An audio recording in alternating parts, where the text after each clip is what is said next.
What's the meaning of airsickness? Airsickness.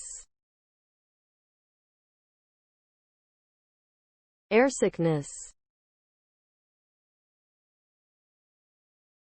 Airsickness.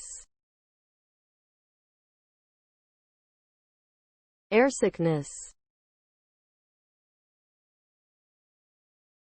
Airsickness. Airsickness is a feeling of nausea, discomfort or dizziness experienced by some people when flying in an aircraft. It is caused by the brain receiving conflicting information about motion and position from the eyes, inner ears and other sensory organs. Symptoms include headache, sweating, vomiting, and extreme fatigue. These symptoms can negatively affect a person's ability to fly, travel or work and can last for several hours even after the flight has ended. Effective remedies include medication, deep breathing exercises, and relaxing techniques such as closing one's eyes and focusing on a fixed object.